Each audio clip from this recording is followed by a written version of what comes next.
You have 8 minutes. கௌரவ பிரதி சபாநாயகர் அவர்களே, இன்றைய தினம் மோட்டார் வாகன திருத்தச் சட்டத்தின் கீழ் சில விடயங்களை பதிவு செய்ய விரும்புகிறேன். மிக முக்கியமாக இன்று கௌரவ அமைச்சர் அவர்களால் முன்வைக்கப்பட்ட பல்வேறுபட்ட போக்குவரத்து தொடர்பான விடயங்கள் இருந்தாலும் கூட நாட்டிலே போக்குவரத்துக்களே தனியார் போக்குவரத்துக்கும் அரச போக்குவரத்துக்கும் இடையில் பல்வேறுபட்ட நெருக்கடிகள் காணப்படுகின்றன.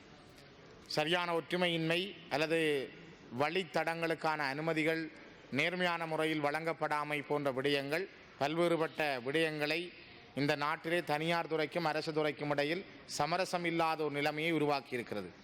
சாதாரணமாக இன்று இலங்கை போக்குவரத்து சபையினுடைய பேருந்துகள் கூட ஒன்றையொன்று மோதிக்கொள்ளுகிற அல்லது வருமானம் உழைப்பதை நோக்கமாக கொண்டு அவர்கள் வீதிகளிலே வேகத்தை தாண்டி ஓடுகிற செயற்பாடுகளை நாங்கள் பார்க்கிறோம். அதே நேரத்தில் இந்த அரச பேருந்துகளோடு தனியார் பேருந்தும் அவ்வாறான போட்டி நடவடிக்கைகளிலே ஈடுபடுகின்றார்கள்.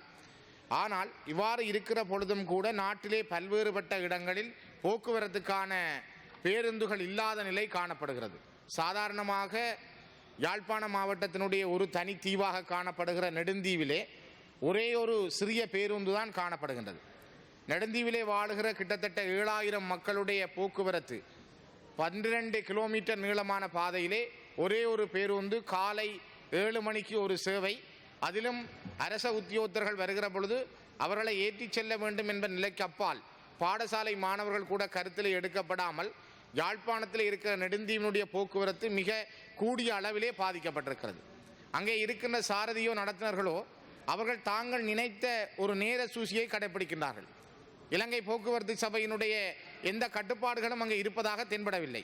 அதேபோல யாழ்ப்பாணத்தினுடைய ஏனைய சிறு தீவுகளான நைனாதீவு, அனலதீவு, எழுவதீவு போன்ற இடங்களிலே இலங்கை போக்குவரத்து சபையினுடைய சேவைகள் சரியான முறையில் முன்னெடுக்கப்படவில்லை என்பது மிக முக்கியமானது. ஆகவே கௌரவ அமைச்சர் அவர்களே, நாட்டிலே இங்கிருக்கின்ற பல்வேறுபட்ட இடங்களில் போக்குவரத்துக்கள் சீர்திருக்கலாம்.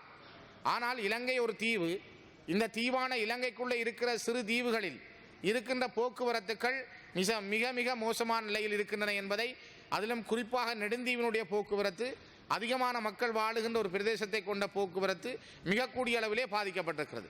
நெடுந்தீவுக்கான கடல்வழி போக்குவரத்துக்குரிய பயணத்தை வழங்குபவர்கள் வீதி அபிவிருத்தி அதிகார சபை ஆடிஏ. அவர்கள் நெடுந்தாரகை அல்லது வடதாரகை போன்ற வள்ளங்களூடாகவே அந்த போக்குவரத்தை வழங்குகிறார்கள். அதற்கும் உங்களுடைய அமைச்சுக்கும் சம்பந்தமில்லை.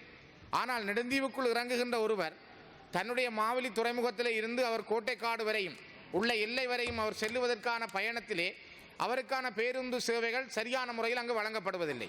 குறைந்தது நெடுந்தீவு கிழக்கினுடைய அந்த மாவலி துறையிலே இருந்து நெடுந்தீவு மேற்குடைய கோட்டைக்காடு வரைக்கும் ஒரு நாளைக்கு குறைந்தது 3 போக்குவரத்து சேவைகளாவது வழங்கப்படுகிற பொழுதுதான் அங்கே வாழுகின்ற மக்கள் தாங்களும் இந்த இலங்கை நாட்டிலே வாழுகின்ற ஒரு பிரஜைகளாக தங்களை நினைக்கின்ற ஒரு சூழல் உருவாகும். இல்லையென்றால் அவர்கள் ஒரு தனி நாட்டிலே வாழுகின்ற ஒரு எண்ணங்களோடு தான் அவர்கள் இருக்கிறார்கள். அவர்களுக்கு எந்த வசதிகளும் இல்லாத ஒரு நிலை காணப்படுகின்றது. இதே போலதான் முல்லைத்தீவு, வவுனியா, மன்னார், கிளிநொச்சி, யாழ்ப்பாண போக்குவரத்து சேவைகள் கூட பல்வேறுபட்ட நெருக்கடிகளை சந்திக்கின்றன. பல பாடசாலை மாணவர்களை இந்த போக்குவரத்து பேருந்துகள் ஏற்றுவதில்லை. காரணம் அவர்களுக்கு இருக்கிற போட்டி.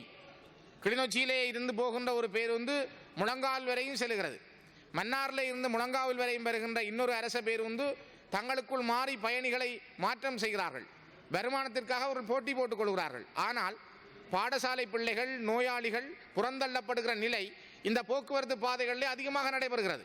குறிப்பாக பள்ளிக்குடா, நாலாங்கட்டை என்று சொல்லப்படுகிற பூநகரியினுடைய பிரதேசங்கள், செம்பங்குன்று, பல்லவராயன்கட்டு, முழங்காவில் போன்ற பிரதேசங்களிலே பாடசாலைக்கு செல்லுகின்ற பிள்ளைகளுக்கான போக்குவரத்து ஒழுங்குகளை போக்குவரத்து சபையினர் நல்ல மனதோடு ஆற்றுவதில்லை. அதே நேரம் பரந்தனில் இருந்து முல்லைத்தீவு செல்லுகின்ற பாதையில் பரந்தன், முரசுமோட்டை, கண்டாவளை போன்ற பிரதேசங்களில் இருக்கின்ற பிள்ளைகள் அந்த பாடசாலைகளுக்கு செல்வதற்காக நீண்ட நேரங்கள் வீதிகளிலே காத்திருக்கிறார்கள். எந்த ஒரு அரச பேருந்து கூட கருணையோடு செய்வதில்லை. இங்கே கௌரவ அமைச்சர் அவர்கள் குறிப்பிட்டீர்கள், நாங்கள் நட்டத்திலே இயங்குகிற பொழுது கூட எங்களுக்கு மானியத்தின் அடிப்படையிலே திரைசேரி பல உதவிகளை செய்வதாக.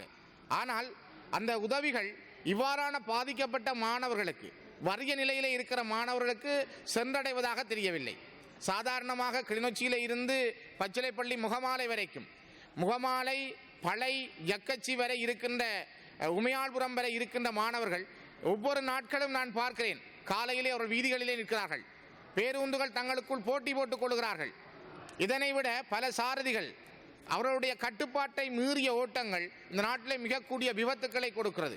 இலங்கையிலே நடந்த விபத்துக்களில் மிக ஆபத்தான, மிக சந்திக்க முடியாத கொடுமையான விபத்துக்கள் ஏனையின் வீதிகளிலே நடந்திருக்கிறது. இவ்வாறான ஒரு சூழல், சரியான ஒரு போக்குவரத்து இந்த இடங்களுக்கு கிடைத்திருக்கிறதா என்கிற ஒரு கேள்வி இருக்கிறது. ஆகவே இந்த மோட்டார் வாகன திருத்த சட்டத்தின் மூலம் நீங்கள் நினைக்கிற விடயம் தனியே சட்டம் அல்ல. இந்த சேவைகள் மக்களை சென்றடைகிறதா, மக்களுக்கான இந்த சேவைகள் சென்றடைவதற்கான கால சூழல்கள் எவ்வாறு அமைந்திருக்கும் என்பதையும் நாங்கள் இந்த இடத்திலே பார்க்க வேண்டும். அதேபோல மட்டக்களப்பிலே வாழைச்சேனை, வாகரை போன்ற இடங்களில் மக்களுடைய போக்குவரத்து, காலைகளில் சாரதிகளுடைய பற்றாக்குறை, அவர்களுக்கான தொழிலாளர்களை நியமிப்பதில் இருக்கின்ற அசமந்த போக்குகள் மிக மிக முக்கியமானவை. சாதாரணமாக வடக்கும் கிழக்கும் முழு 90% தமிழ் பேசும் மக்களை கொண்ட இடத்திலே யாழ்ப்பாணத்தினுடைய பிரதான சாலைக்கான முகாமையாளர் சிங்கள மொழி பேசுகின்றவராக இருக்கின்றார். வடமாகாணத்துக்கான முகாமையாளர் சிங்கள மொழி பேசுகின்றவராக இருக்கின்றார். அதே நேரத்திலே இன்னொரு வகையிலே பார்த்தால் அவர் இந்த 5 மாவட்டங்களிலும் நடக்கின்ற அபிவிருத்தி குழு கூட்டங்களில் அவர் அந்த கூட்டங்களிலே பங்கு கொள்வதில்லை. அவர் யாழ்ப்பாண மாவட்டமோ கிளிநொச்சி மாவட்டமோ அல்லது ஏனைய மன்னார் வவுனியா மாவட்டங்களில் கூட நடைபெறுகின்ற மாவட்ட அபிவிருத்தி குழு கூட்டங்களில் அவர் பங்கு கொண்டு தன்னுடைய போக்குவரத்து தொடர்பான கருத்துக்களை அந்த வடமாகாணத்துக்கான முகாமையாளர் தன்னுடைய கருத்துக்களை முன்வைப்பதில்லை. அவர் ஒரு தனியான அரசு போலவே அவர் செயற்பட்டுக் கொள்கிறார். அதே போலதான் இங்கே இருக்கின்ற ஊழியர்கள், உதாரணமாக கிளிநொச்சி சாலையை எடுத்தால், கிளிநொச்சி சாலையிலே கிளிநொச்சியை சேர்ந்தவர்கள் இல்லை. அவர்கள் யாழ்ப்பாணத்தில் அல்லது வவுனியாவில் வேறு இடங்களிலிருந்து வருகிறார்கள். ஆனால் அவர்களால் இரவு பகல் அந்த மக்களுக்கான சரியான சேவையை வழங்க முடிவதில்லை. பேருந்துகள் இல்லை. இவ்வாறான குறைபாடுகள் அதிகமாக இருக்கிறது. கௌரவ அமைச்சர் அவர்களே, நீங்கள் ஒரு நல்ல மனசோடு, நான் நினைக்கிறேன், ஏற்கனவே நான் உங்களுக்கு ஒரு சாரதிகள் நடத்துனர்களுக்கான ஒரு பட்டியலை கூட உங்களுக்கு அனுப்பியிருந்தேன். கிளிநொச்சி மாவட்டத்தைச் சேர்ந்த இவர்கள் பாதிக்கப்பட்டவர்களை நியமனம் வழங்கினால் இந்த மாவட்டத்தில் ஒரு நல்ல பணியை, சேவையை வழங்க முடியும் என்று அதை கூட நீங்கள் கவனத்தில் எடுங்கள். கடைசி அந்த மாவட்டங்களில் வேலை செய்கின்ற சாரதிகள் நடத்துனர்களாவது அந்த மாவட்டம் சார்ந்தவர்களாக இருப்பதற்கான கவனத்தை எடுக்குமாறு கூறி நிறைவு செய்கிறேன்.